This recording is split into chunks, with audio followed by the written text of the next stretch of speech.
The बड़ी Islamic महत्वपूर्ण बात हिंदू है। Temples what happened to them the Islamic evidence. मतलब तो एविडेंस भी उन्हीं उन्हीं के के उन्हीं के हैं। द्वारा दिए गए जी बिल्कुल, एविडेंस। और कोई कोर्ट नहीं है इसमें। और बल्कि और मैं आपने मेरे को ज़िक्र किया आपने अभी कि 1800 टेम्पल्स को तोड़ करके, मंदिरों को तोड़ करके मस्जिदों का निर्माण हुआ, ये तो डॉक्यूमेंटेड है। लेकिन क्योंकि आप इतिहासकार हैं और आप कह रहे हैं कि ऐसे 30,000 हो सकते हैं। लोगों का, उत्साही लोगों का, हम तो देखिए, इतिहास के विद्यार्थी के रूप में हमारी जो पद्धति हुँ, होती है, उसमें हम यही चाहते हैं कि हम उन्हीं की बात करें जिस पे हमारे पास प्राइमरी सोर्सेज, हुँ, नॉट ओनली सेकेंडरी, हुँ, कि किसी ने अपने मन से कुछ लिख दिया तो नहीं। अगर उसने रेफरेंस दिया है कि साहब ये बात मैं हुँ, फला जगह के हवाले से कह रहा हूँ, तो हम उस प्राइमरी सोर्सेज पे जाके, जब उस प्राथमिक स्रोत पे जाके देखते हैं, तो इतना तो इन्होंने ही कर दिया है। हैं इसके अलावा भी, हुँ, इसके अलावा भी हैं बहुत सारे ऐसे भी हो सकते हैं जिसके रेफरेंस, जिसके प्रमाण ना हो, क्योंकि हमने तो ऐसी ऐसी चीज़ें झेली और हुँ। देखी, कितनी सारी चीज़ें हमारी जला दी गई, समाप्त कर दी गई, खत्म कर दी गई। अब तक बहुत सारे ऐसे रिकॉर्ड्स ध्वस्त कर दिए गए। नालंदा से जो प्रक्रिया शुरू हुई हाँ, थी वो नालंदा। अब तक आई। बिल्कुल। तो इन चीज़ों को एक बार देखने समझने की ज़रूरत है। नालंदा में तो पूरा, क्योंकि हमारी जो कहते हैं उसको, पूरा ब्रेन था, इतनी रिच लाइब्रेरी थी वो, पूरी जला दी गई थी। जी, भारत के को लेके ये बात तो है। आज कई बार ये इस पे प्रश्न खड़ा करने वाले बहुत लोग हैं।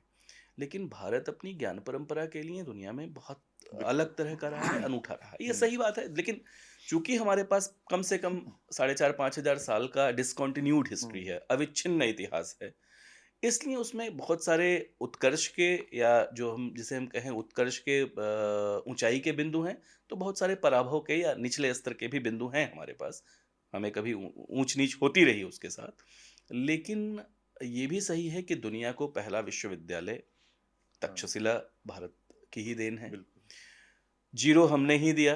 बिल्कुल। आर्यभट्ट ने शून्य नहीं दिया होता तो शायद एक एक फ़िल्म का गीत भी है ना कि फिर चाँद पे जाना मुश्किल हाँ, था, देता ना दशमलव, दशमलव हमारी देन है, शून्य हमारी देन है। तो सारी जो गणितीय गणनाएँ हुईं, वो हुँ, उसी के बाद हुईं, बहुत सारे विकास उसके बाद हुआ। सुश्रुत संहिता हमारा एक ऐसा ग्रंथ है जो उस समय जब कोई कैडिबर नहीं था, कोई माइक्रोस्कोप नहीं था, you will be surprised to know कि 300 तरह के ऑपरेशंस का ज़िक्र करता है, इंक्लूडिंग प्लास्टिक सर्जरी। 300 तरह के ऑपरेशंस का सोचिए ज़िक्र कब है। कब कब का है? जी। तो ये हज़ारों वर्षों की जो हमारी परंपरा है, संस्कृत आज हुँ, सबसे वैज्ञानिक भाषा के रूप में उभर के आ रही है। बिल्कुल। Is mother of all languages. कई बार तो जितेंद्र जी, मैं मज़ाक में ये बात कहता हूँ कि आप आँख बंद करके खड़े होइए और आप छोड़ दीजिए चाइनीज़ हुँ, इंग्लिश कोई बोल रहा है, जापानीज़ कोई बोल रहा है या ब्रिटिश इंग्लिश बोल रहा है, वो तो आप बता ही देंगे।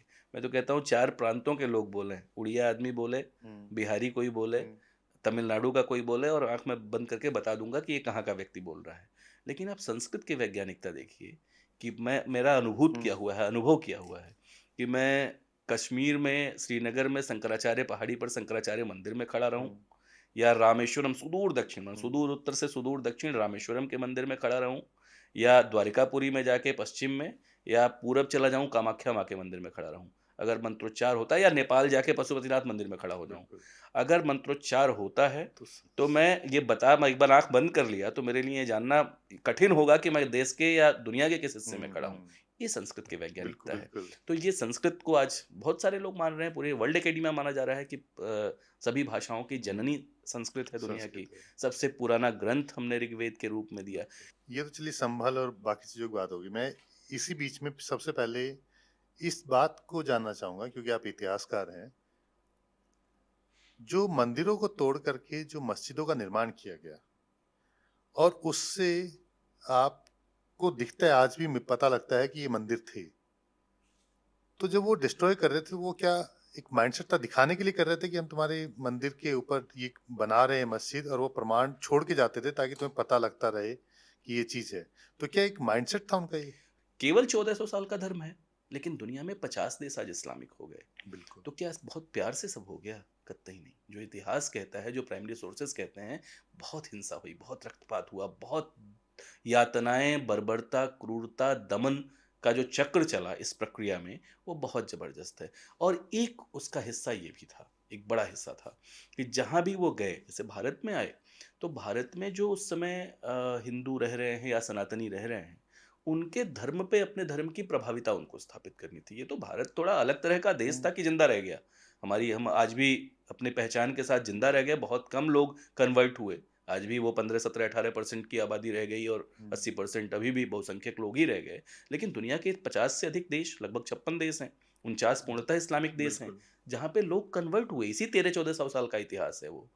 तो वहाँ पे उन्होंने यही तरीका अपनाया कि जब मंदिरों को तोड़ा और वहाँ पर मस्जिदें खड़ी की या अपनी कब्रगाह खड़ी की या दरगाह बनाई, तो एक हिस्सा उसका एक पहचान रहने दी, ताकि आपको जब भी आप जाएँ और देखें तो आप हमेशा भय में रहें, डरे रहें कि इन्होंने क्या यातना देकर हमारे ऊपर ये शासन स्थापित किया है अपना। ये जो मेंटालिटी है, जो साइकी है, ये बहुत महत्वपूर्ण है समझना।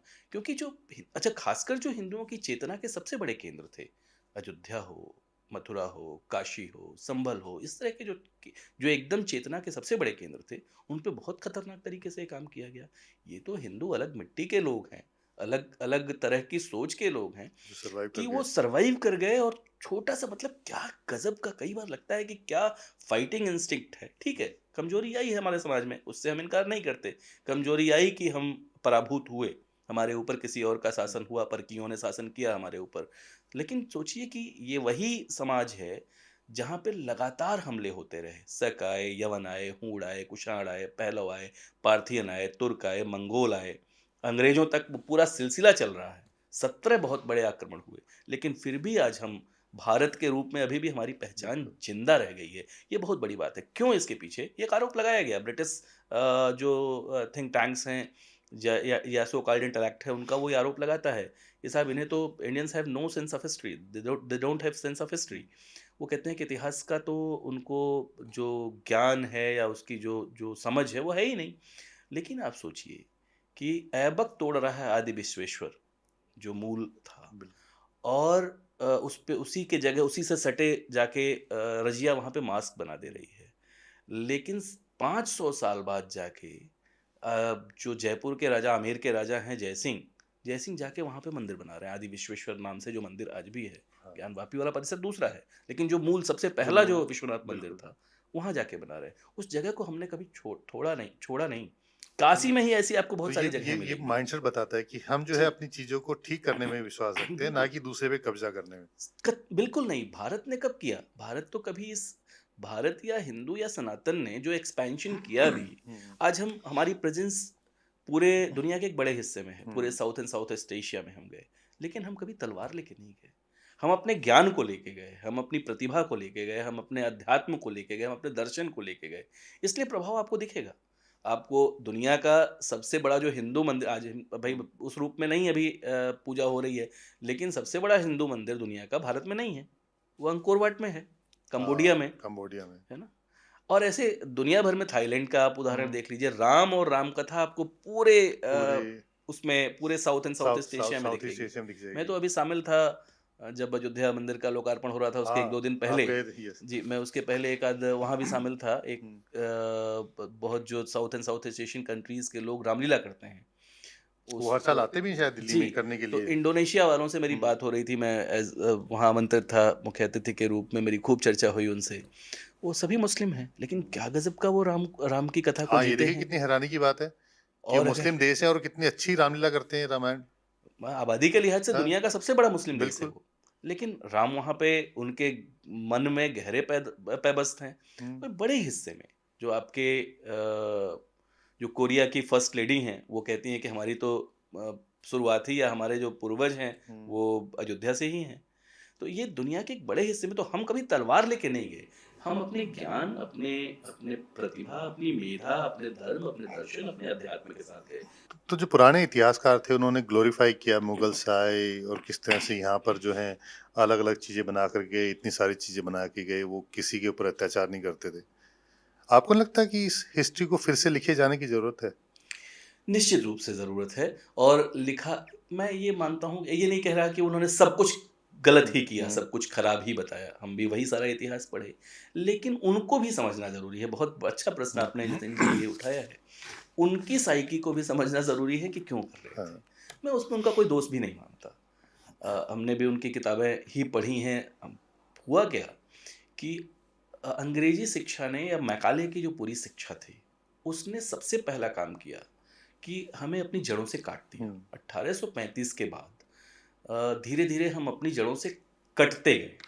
तो उसके बाद अपनी ही चीज़ों से जो पीढ़ियाँ पढ़ के निकलती गईं उस अंग्रेज़ी शिक्षा को, अपनी ही चीज़ों से उसको उस पे विश्वास नहीं रहा एक तो, और थोड़ा-सा घृणा का भाव भी आने हुँ, लगा कि अपनी जो बहुत रिच कल्चर है, जो नॉलेज ट्रेडिशन है, जो पद्धतियाँ हैं, जो प्रक्रियाएँ हैं, उनके प्रति हमारे मन में संदेह पैदा हो गया हुँ, उसको पढ़ के, या उस पे हमारा विश्वास नहीं रहा। उसको हम बड़े घृणा की दृष्टि से, हमें यही बताया गया कि साहब ये तो पूरा ब्राह्मणिकल सिस्टम था, जो एंशिएंट का पूरा पीरियड है, हुँ। वो बहुत कोई गौरवशाली पीरियड थोड़ा ही है।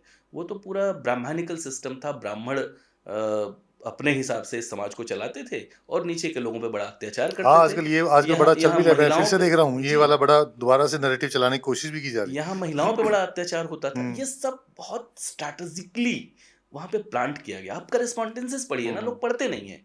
हमारे साथ समस्या ये है कि भारत में पढ़ने की परंपरा थोड़ी बहुत मजबूत है नहीं।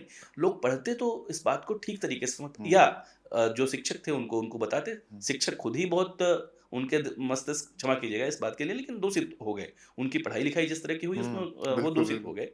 इसलिए उन्होंने जो उनकी ज़िम्मेदारी थी समाज को जिस तरफ ले जाने की, वो हो नहीं पाई हुँ, और समाज शायद दूसरी दिशा में ही चलता चला गया।